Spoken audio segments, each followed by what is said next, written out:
Bienvenue sur ce cours sur le territoire français, donc le territoire national et sa population, deuxième partie du chapitre sur la France urbaine. Donc on va voir quelles sont les caractéristiques du territoire national et comment la population française évolue-t-elle sur ce territoire dans une deuxième vidéo plus tard. Donc en premier, quelles sont les ressources et les contraintes du territoire national, avec une petite introduction de la situation géographique de la France, donc avec une capture ici Google Earth de l'Europe de l'Ouest. Donc on voit bien que la France est située à l'ouest de l'Europe.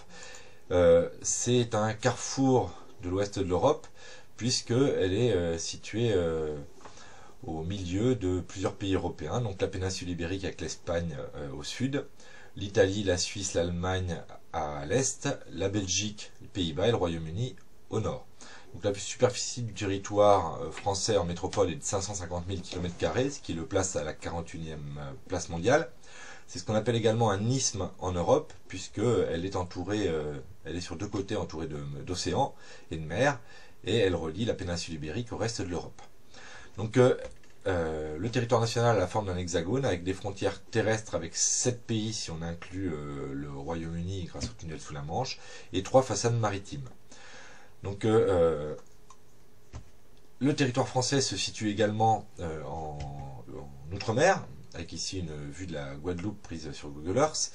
Ce territoire d'outre-mer est composé de 5 départements et régions d'outre-mer qu'on appelle les DROM, Guadeloupe, Martinique, Guyane, Mayotte et Réunion, ainsi qu'un certain nombre de collectivités d'outre-mer et autres possessions, telles que la Nouvelle-Calédonie, Wallis et Futuna, Saint-Pierre-et-Miquelon, la Polynésie française ou encore les terres australes et antarctiques françaises. Alors ce territoire outre-mer donne un certain nombre de ressources à la France, mais aussi ont certaines contraintes. Principale ressource, c'est sa zone économique exclusive de 11 millions de km², qui en fait la deuxième au monde. Donc cette zone économique, c'est les 200 000 marins autour du territoire qui sont possédés par la France, qui peut donc en tirer des bénéfices au niveau des ressources halieutiques, c'est-à-dire la pêche notamment, ou des ressources énergétiques comme du pétrole. Donc pour résumer, les territoires d'outre-mer sont hérités du passé colonial français, ils sont dispersés sur tous les océans.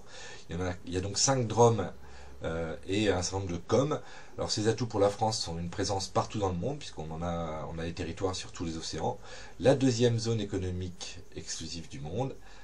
Et les contraintes sont un certain éloignement, un certain isolement de ces territoires, puisque on est parfois à plus de 7 000, 8 000 km de la métropole, et donc c'est difficile de tirer avantage de ces territoires.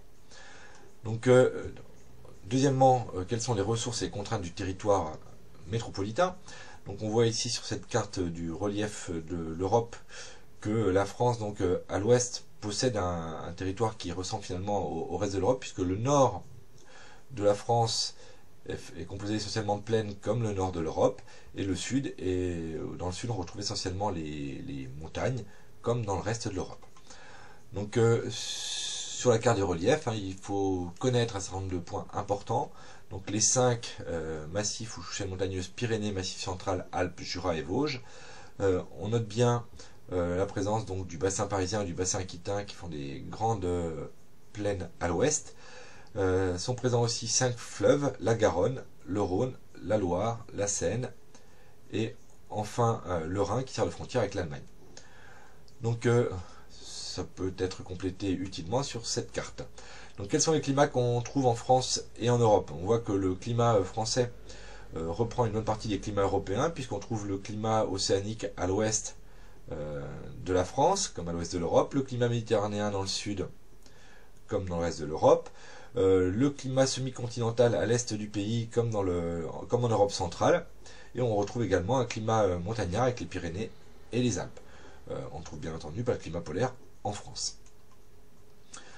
Alors, si on voit sur cette carte qui résume les ressources et contraintes du territoire français, donc on peut voir que la France a un certain nombre de ressources liées effectivement aux plaines, à ses fleuves, dont certains sont navigables comme la Seine et le Rhône, des montagnes très enneigées qui peuvent être un avantage mais aussi une contrainte, et le relier aux pays voisins donc grâce à ses fleuves et ses plaines, mais aussi grâce à des cols qui traversent les Alpes ou les Pyrénées.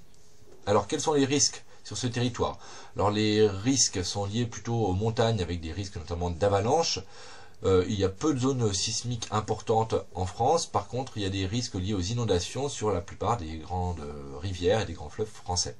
Alors les principaux risques naturels se situent plutôt dans les départements d'outre-mer, puisque la Guadeloupe ou la Martinique sont des îles à risque sismique important, et on a aussi des risques volcaniques, ainsi qu'à La Réunion.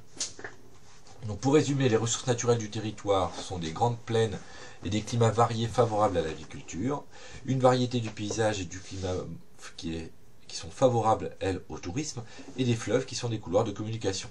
Les principales contraintes naturelles sont des montagnes difficiles à franchir et à habiter, des risques naturels importants, tels que séismes et éruptions volcaniques, outre-mer, et des inondations en métropole.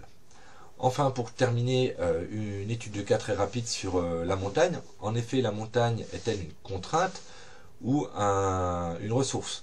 Alors si on prend l'exemple de la station d'Avoria en Haute-Savoie, ce petit texte nous rappelle que Avoria a été pendant très longtemps considéré comme un endroit qui ne valait rien, puisqu'en effet sa position en haute montagne avait peu d'avantages agricoles, on y trouvait peu d'intérêt à vivre ici.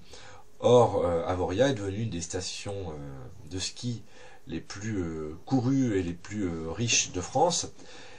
Et donc on voit bien ici que la contrainte s'est transformée en ressource de par la volonté humaine, puisqu'on y a trouvé un avantage à montagne, donc les sports d'hiver, et que les hommes ont donc construit tout le nécessaire pour rendre cet endroit utilisable, donc avec des habitations, mais aussi tout ce qui est nécessaire pour le ski, les routes et les trains pour venir ici.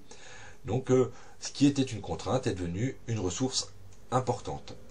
Donc la loi montagne de 1985 a voulu en France développer l'économie de ces montagnes tout en préservant les paysages et les ressources de ces montagnes. Donc pour conclure, une contrainte naturelle peut devenir une ressource, tout dépend de l'usage que l'homme en fait et des aménagements qu'il réalise. Donc la montagne qui a longtemps été considérée comme très contraignante, aujourd'hui l'aménagement de stations de ski montre qu'elle peut être une ressource. Et nous avons terminé pour cette première partie sur le territoire national.